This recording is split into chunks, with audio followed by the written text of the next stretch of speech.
Baik, kita sudah sampai di hari terakhir rangkaian Rapat Kerja Nasional atau Rakernas PDI Perjuangan atau Rakernas keempat PDI Perjuangan tepatnya di JI Expo Kemayoran Jakarta. Dan hari ini, apakah pertanyaan yang saat ini muncul di benak masyarakat akan terjawab?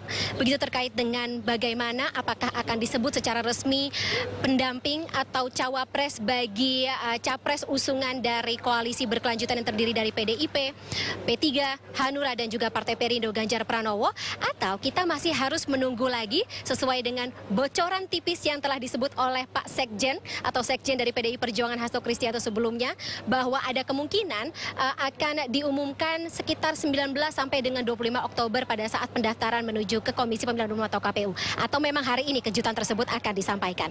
Tapi sebelumnya untuk Rakernas PDI atau Rakernas keempat PDI Perjuangan ini sendiri yang sudah berlangsung sejak hari Jumat kemarin sampai dengan hari ini hari terakhir, yang mengajukan nama begitu atau berjudul Kedaulatan Pangan untuk Kesejahteraan Rakyat ini merupakan salah satu pengumuman begitu bahwa memang atau katakanlah keterangan resmi bahwa memang PDIP sampai dengan saat ini mengatakan tetap berdiri bersama dengan rakyat, dan kedaulatan pangan ini merupakan sebuah isu yang selama ini lekat dengan rakyat, dan siapapun presiden yang terpilih nanti pada tahun 2024, kedaulatan pangan atau program ini akan tetap harus dilanjutkan. Kita sedikit bicara mengenai tadi, kembali ke topik terkait dengan nama-nama cawapres. Memang sebelumnya sendiri dari Sekjen PDI Perjuangan Hasto Kristianto memang sudah mengatakan Ketua Umum PDI Perjuangan Megawati Soekarno Putri sudah mengerucutkan beberapa nama.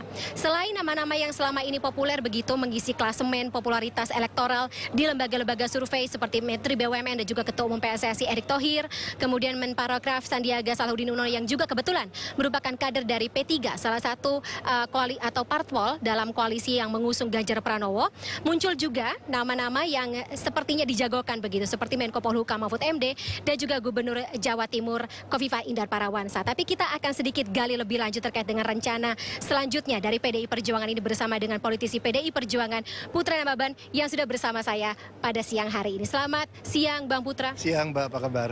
Saya baik. Bang Putra sendiri bagaimana? Oke lah, agak capek tapi tetap semangat. Tadi malam sampai jam setengah 12 ya. Apalagi di tengah situasi kondisi Jakarta yang panas banget ini ya Bang? Iya. Dan juga saya melihat sangat bangga sekali disiplin dari para peserta Rakernas. Kemarin sampai malam semuanya. Dan kita mulai pagi-pagi lagi. Jadi doakan semuanya berjalan lancar dan hari ini ada penutupan yang nanti akan ditutup oleh Ibu Ketua Umum Megawati Soekarno Putri. Amin ya Rabbal Alamin. Rencananya Pak Presiden Joko Widodo juga akan ikut hadir hari ini Bang? Saya belum dengar rencana Pak Jokowi akan hadir, tapi Pak Ganjar sudah ada. Tadi juga Pak Arsyad sebagai Ketua TPN, Tim Pemenangan Nasional, juga telah hadir untuk untuk menyampaikan arahan-arahannya, dan sekarang adalah sesi dari pimpinan DPP, fungsionaris DPP, dan nanti ada pembacaan rekomendasi baik internal maupun eksternal. Oke. Sebelum kita ke topik pembacaan rekomendasi tersebut yang tampaknya ini menjadi salah satu yang ditunggu-tunggu begitu oleh masyarakat dan juga akar rumput begitu.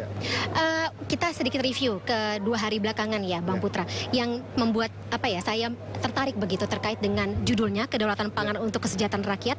Mengapa ini yang dipilih untuk tema Rakernas tahun ini? Saya lihat Mbak tadi juga udah fasih sekali yang menjelaskannya tentang pentingnya pangan ya. Tapi gini, Rakernas PDI ini kan, PDI Perjuangan ini kan yang keempat diadakan di tengah-tengah terjadinya ketegangan geopolitik ya. Terutama diperparah oleh Rusia dan Ukraina yang tidak selesai-selesai. Dan juga kita mendapat instruksi dari Ibu Megawati bulan November terkait dengan kekeringan yang berkepanjangan akibat El Nino, dan kita 3 pilar yaitu eksekutif, legislatif, dan struktur partai diminta untuk terus mendukung masyarakat dan mensosialisasikan makanan pendamping dari beras ya, seperti sorghum, ubi, talas, dan juga jagung dan lain sebagainya. Itu tujuannya agar masyarakat kita tetap sehat dan tetap bergizi dan lain sebagainya. Tapi buat kami PDI Perjuangan, masalah pangan ini mengingatkan kita pada ideologi yang disampaikan oleh Bung Karno. Masalah pangan ini adalah masalah ideologis gitu ya. Bahkan kita melihat jatuh bangunnya satu pemerintahan itu ada di urusan pangan. Nah, kalau kita bicara pangan, kita bukan hanya bicara ketahanan pangan, bukan hanya tahan, tapi berdaulat secara pangan. Nah, ini penting. Pak Jokowi, Pak Ganjar, dan Ibu Megawati kemarin secara kompak dan secara gayung bersambut, saut menyaut, menyampaikan soal pentingnya isu pangan. Ya, isunya itu pangan. Bahkan Pak Jokowi mengatakan dia sudah bisik-bisik dengan Pak Ganjar, kalau nanti dilantik gitu ya, setelah dilantik langsung gaspol aja. Oke. Langsung gaspol pada kedaulatan pangan.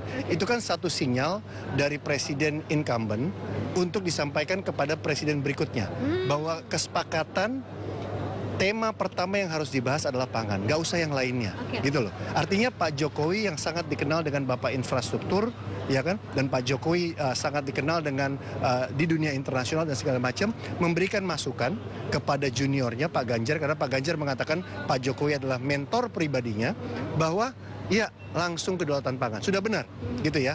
Kalau kita lihat Pak Ganjar itu didampingi dua presiden, ada Ibu Megawati presiden kelima, ada Pak Jokowi presiden ketujuh. Dua-duanya memberikan masukan, memberikan arahan pangan gitu kan ya, kedaulatan pangan. Jadi Pak Ganjar saya lihat sangat firm sekali dalam hal ini.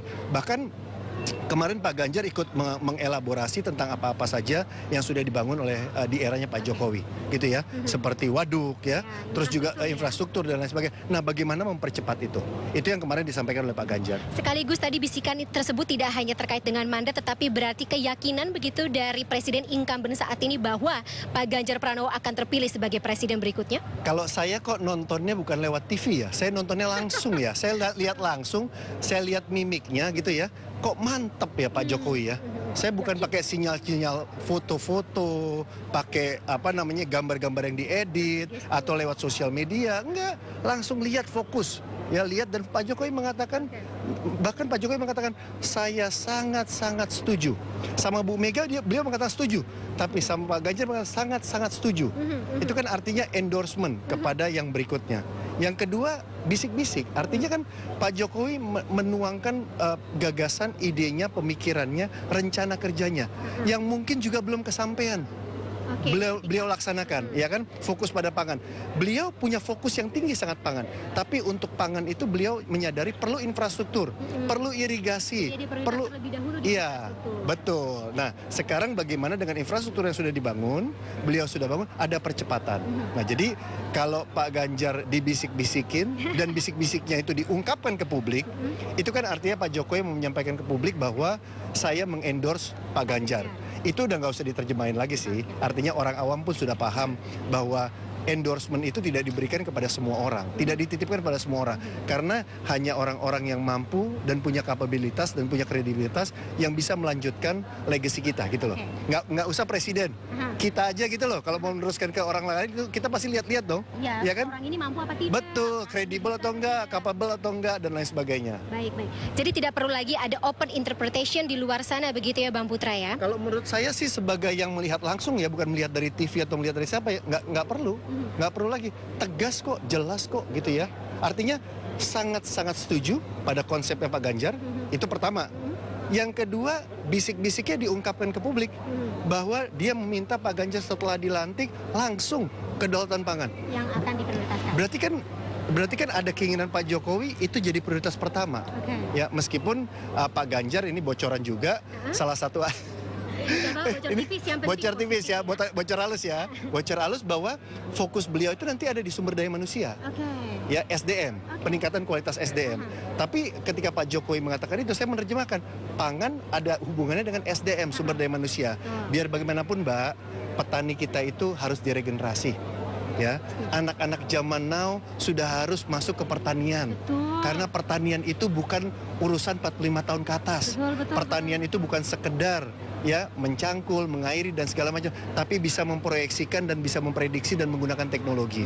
Kombinasi antara cara-cara yang sekarang dengan cara-cara yang baru, itu yang akan menyatukan petani zaman now sama petani yang existing, agar pertanian kita itu berdaulat dan lebih Pak Ganjar bilang swasembada pangan juga. Swasembada pangan. Ya. Itu kalau misalnya dulu saya belajar, ketahuan sih angkatannya Bang Putra ya, kalau dulu belajar di PSPB begitu, kita kan marwahnya sebagai negara Indonesia adalah negara agraris begitu. Masa kita tidak mau mengembalikan kepada marwah tersebut dengan sawah dan juga tanah yang subur begitu ya Bang Putra ya.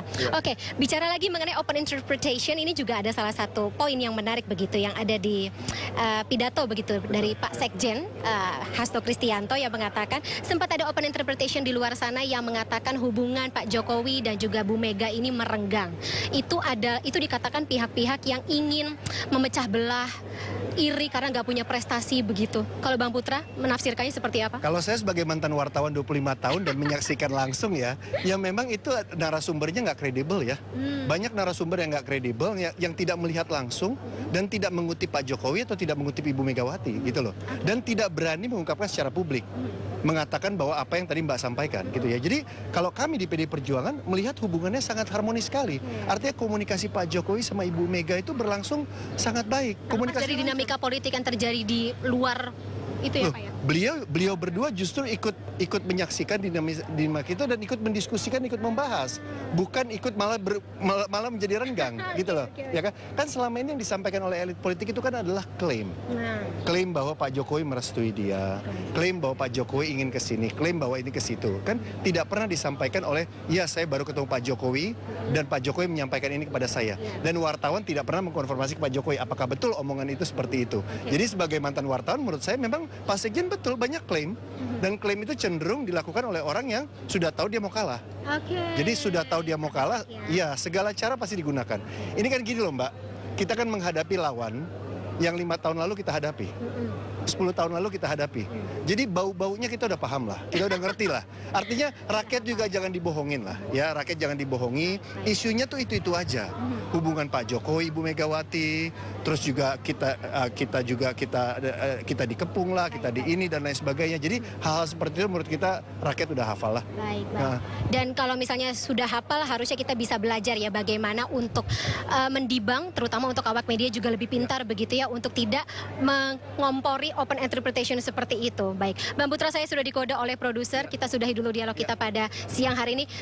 Sukses selalu Bang Putra. Kita harapkan akan ada hilal angin angin segar begitu dalam penutupan Rakernas hari ini ya. 11.30 nanti. Benar ya, bocor tipisnya jadi gede begitu. Baik, Bang